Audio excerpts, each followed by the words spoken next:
Hey everyone, welcome back to WC Coins World, your go-to spot for all things coins and collectibles.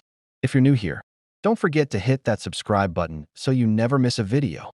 Today, we're diving into the fascinating world of the 1982 Kennedy half dollar, a coin that's got more going on than meets the eye.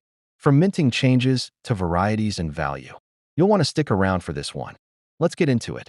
In the vast and intricate history of United States, coinage, few coins have captured the national sentiment and historical significance. Quite like the Kennedy half dollar, born out of tragedy and minted with tribute.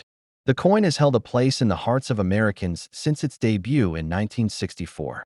And as we explore the 1982 Kennedy half dollar, we uncover not just a piece of currency, but a reflection of American culture, politics, and economic transition. The story of the Kennedy half dollar begins in the wake of President John F.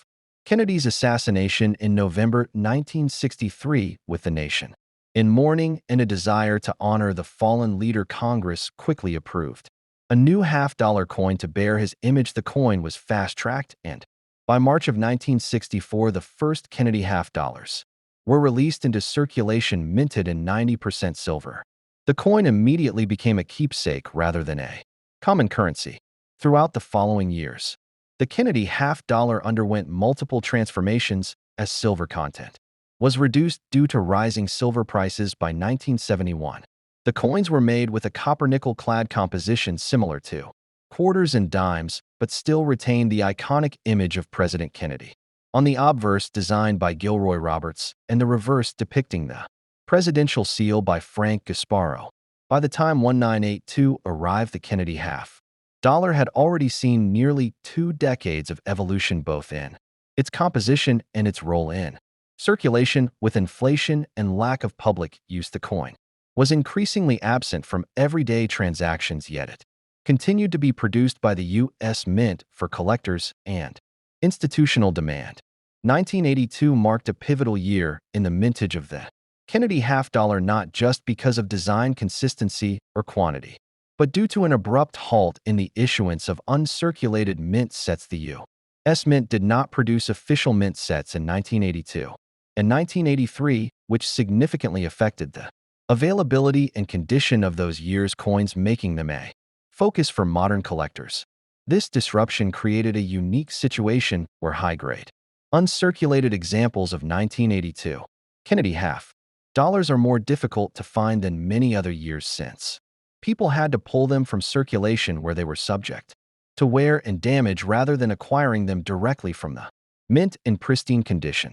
The 1982 Kennedy half-dollar story includes a layer about mint marks on both the Philadelphia and Denver mints. But the most intriguing aspect is the era's treatment and location of these marks. From 1968 onward, mint marks were generally located on the obverse side, just beneath Kennedy's neck. However, the style, size, and placement of the mint mark could vary between dies and years. In 1982, this became particularly important as subtle differences between the D mint mark punches led to the discovery of varieties that now command attention from specialists and error collectors alike. One of the most notable varieties of the 1982 Kennedy half-dollar is the so-called no FG variety on certain coins, primarily from the Philadelphia Mint. The designer's initials FG, which stand for Frank Gasparro, are missing from the reverse due to overpolishing of the die. This variety adds another layer of desirability among those searching for anomalies within the series. The no FG variety, while not exclusive to 1982, has examples that are more desirable in that year because of the already limited high-grade availability and the compounding rarity of a missing designer mark. On top of that condition scarcity, this has led to increased demand and elevated prices in the numismatic market.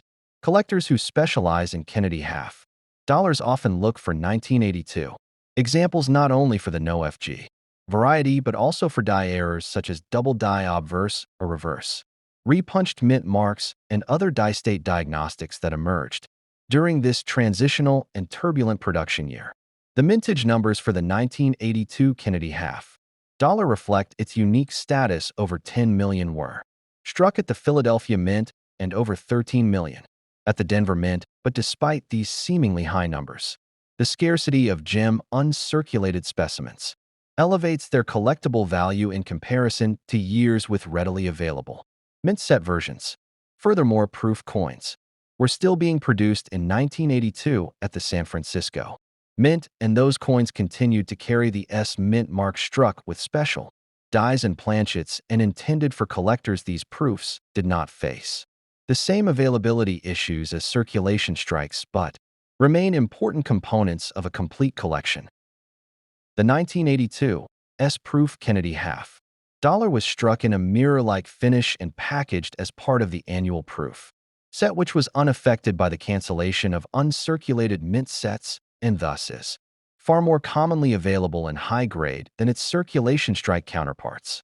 The packaging and presentation of 1982 proof sets remained consistent with prior years, featuring all denominations from the cent to the half dollar housed in plastic cases designed to protect the coins from environmental damage and to preserve their visual appeal for collectors and investors alike.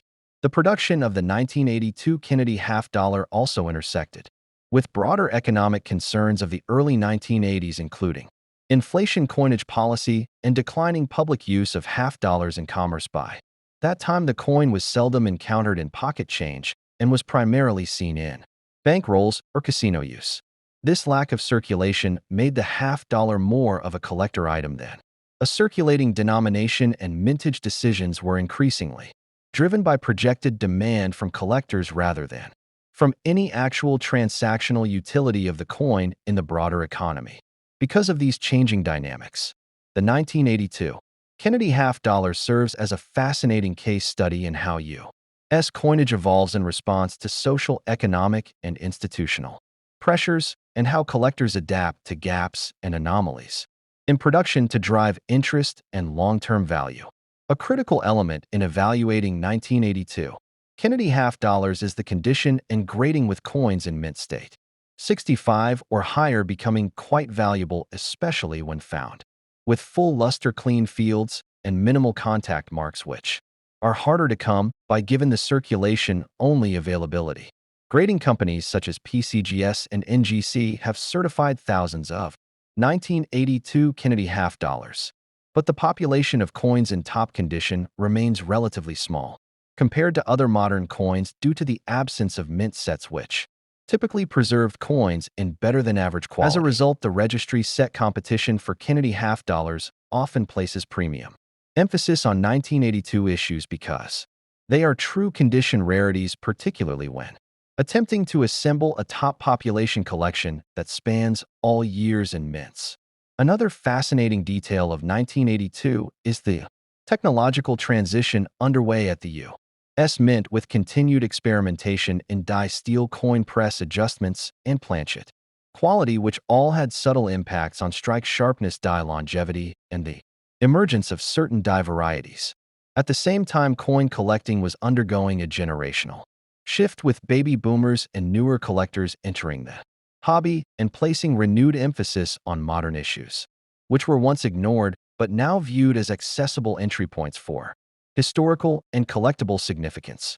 Among these modern issues, the Kennedy half dollar holds a unique place because of its original intent as a memorial coin and its continuation as a circulating denomination that slowly transformed into a semi-numismatic product. By the 1980s, Kennedy's image had become synonymous not just with historical reverence, but with a generation of collectors who remembered the era vividly and sought to preserve that memory through collecting coins bearing his likeness. The 1982 Kennedy half dollar particularly resonates because it came at a time when the mint's policies were in flux and collectors had to work harder to obtain high-grade examples, which adds both historical and emotional weight to coins from that year. In addition to no FG and repunched mint mark varieties, collectors have documented a range of minor errors such as die cracks, planchet laminations, and off-center strikes, which add further intrigue to the already rich field of 1982 Kennedy half dollar study. While some of these errors may only be of interest to specialists, they contribute to a broader understanding of the mint's production practices and quality control issues during the early 1980s, providing insight into a complex and dynamic minting environment. For those interested in building a full Kennedy half-dollar set including 1982 one, must be prepared to search extensively for high-quality coins and be willing to invest time and sometimes significant funds to locate premium examples certified by trusted grading services. The legacy of the 1982 Kennedy half-dollar lives on not only through collector interest but also through educational initiatives, clubs, and online communities that study and share discoveries about this unique year in American numismatics. Its role in both the hobby and history continues to grow as more varieties are discovered and as future generations revisit the importance of coins not just as currency but as cultural artifacts that tell the story of a nation. The importance of mint marks in 1982 underscores how a small detail can make a significant difference to a collector, whether it's the location, the absence, or the shape of a mint mark. These features are deeply analyzed and can alter a coin's classification and market value. The 1982 Kennedy half-dollar also reflects how government policy and public interest can shape minting decisions, including whether to issue certain products at all or to adjust mintage levels based on collector demand rather than economic need. In the years since 1982, the mint has responded to collector preferences by reintroducing mint sets, expanding commemorative coinage, and experimenting with new materials and finishes, but the absence of sets in 1982 remains a landmark moment. Collectors who understand the context of that year gain a deeper appreciation for the obstacles and opportunities that arose from that temporary gap and how it continues to affect values, rarity, and historical narratives in numismatics. The story of the 1982 Kennedy half-dollar is one of transformation, resilience, and the enduring appeal of a coin born from national sorrow that grew into a permanent part of American history and collector passion that shows no signs of fading. Thanks so much for spending this time with me. Stay curious, stay collecting, and as always, keep searching for those hidden treasures. Until next time, this is WC Coins World signing off.